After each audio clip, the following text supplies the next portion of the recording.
I remember sitting alone on my balcony one late evening in Melbourne. The sky was cloudy, the breeze gentle, but my mind was anything but calm. I had just come back from a job interview that felt more like a courtroom interrogation. I replayed every answer, every hesitation, and every moment I felt I fumbled. "You're not smart enough," my inner voice whispered. "Why do you even try?" It wasn't just about the job. It was a pattern. Anytime I attempted something new, that voice of doubt would appear, louder and sharper. I began to believe it. The scariest part, I didn't know how to silence it. It was a whisper of doubt. That's when Abraham stepped in and guided me in detail that how I can overcome negative self-talking. Step 1. The voice you feed. Abraham was a former psychologist turned life coach I met at a mental wellness seminar. During a Q&A session, I hesitantly shared my struggle with negative self-talk. Abraham looked at me and said, "That voice, it's not you. It's a habit your brain has picked up over the years. And like all habits, it can be changed." He invited me to a workshop he ran in Sydney, focused entirely on reprogramming inner dialogue. One of the first things he taught was the concept of cognitive distortions, exaggerated, irrational thought patterns. "You're personalizing, catastrophizing, mind-reading," he said with a smile.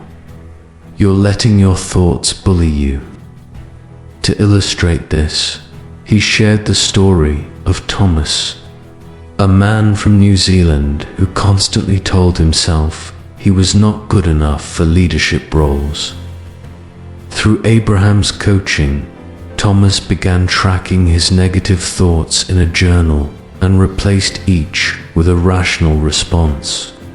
In 6 months, he went from self-doubt to becoming a respected manager at a top firm in Auckland. Abraham called it, "Name it, then tame it." Step 2. Reframing the narrative. One powerful technique Abraham shared was reframing. Every negative thought has an opposite truth, he said.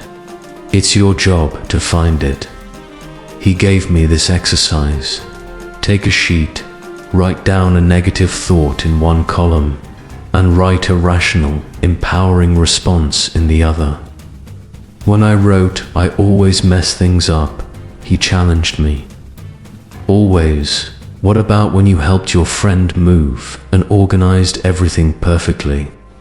He reminded me of Eleanor Roosevelt, who was shy and insecure in her youth, but reframed her life by dedicating it to service and advocacy. Her transformation wasn't sudden, it was deliberate. With practice, I began seeing the shift. My thoughts lost their edge.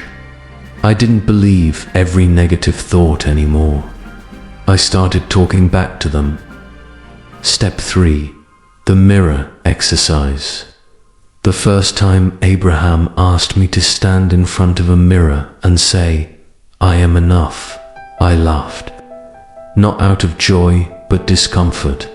It felt cheesy and awkward. "That's the point," he said. "What feels uncomfortable now will feel normal later." He told me about Olivia, a British schoolteacher who struggled with low self-worth after a divorce. She began every morning with 5 minutes of affirmations in the mirror. At first, I felt like a fraud, Olivia had shared. But eventually, I started to believe it. I took a sticky note and wrote, "You are capable" on it, placing it on my bathroom mirror. It became part of my morning ritual. Slowly, I noticed a shift, not just in words, but in posture, in energy, in the way I approached my day. Step 4. the power of the tribe. Negative self-talk thrives in isolation. Abraham said one evening as we walked through Sydney's botanical gardens, "Surround yourself with people who reflect your best self." He introduced me to a small support group, diverse individuals all working on their self-esteem. We met weekly, shared wins and struggles, and most importantly, reminded each other of our strengths. I met Noah there, a Canadian graphic designer who used to say, "I'm not creative enough." After months in the group and countless affirmations, Noah landed a freelance contract with a design agency in Toronto. His confidence became contagious.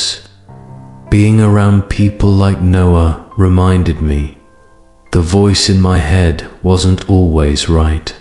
Sometimes others saw what I couldn't. Step 5. Celebrating tiny wins. Abraham gave me a journal titled Victory Log. Write down 3 wins every day, no matter how small, he instructed. At first I wrote things like, woke up on time, responded to an email, went for a walk. It felt silly, but within weeks, my brain started scanning for positives. I found myself saying, "Good job," more often than "you failed again." He told me about a client, Sarah from Scotland, who battled depression. Through the habit of celebrating micro-wins, she rebuilt her confidence and eventually started her own wellness blog that now inspires thousands. That log became my anchor. It reminded me of progress I would have otherwise overlooked. Step 6. Turning setbacks into lessons. It wasn't all smooth sailing. There were days when old voices returned after rejection emails, tough conversations, or moments of doubt. I'd slip into self-criticism. Maybe I haven't changed at all, I'd think. Abraham always responded the same way. Progress isn't linear. You're not back at 0, you're just revisiting an old chapter with a wiser mind. He pointed to Thomas Edison, the American inventor who failed 1,000 times before creating a working light bulb. When asked about it, Edison said, "I didn't fail. I found 1,000 ways that didn't work." That mindset shift helped me bounce back quicker. Setbacks didn't define me, they refined me. Step 7. Becoming the voice for others. A year later, I was speaking at a local mental health awareness event. As I stood on stage, sharing my journey, I noticed heads nodding, eyes softening, people connecting. I spotted a young woman in the front row, arms crossed, eyes weary. She reminded me of myself. After the event, she came up and whispered, "I thought I was the only one who felt like that." That's when it hit me. Overcoming negative self-talk isn't just about finding your voice. It's about helping others find theirs too. Just like Abraham had done for me. Conclusion: rewriting the inner script. Today, my inner critic still exists, but it's no longer the loudest voice in the room. It's joined by another, kinder, wiser, and rooted in truth. A voice that says, "You're doing your best," or "You've got this," or even just, "Try again." I owe that voice to Abraham, to Thomas, Olivia, Noah, Sarand, to the version of myself who dared to believe change was possible.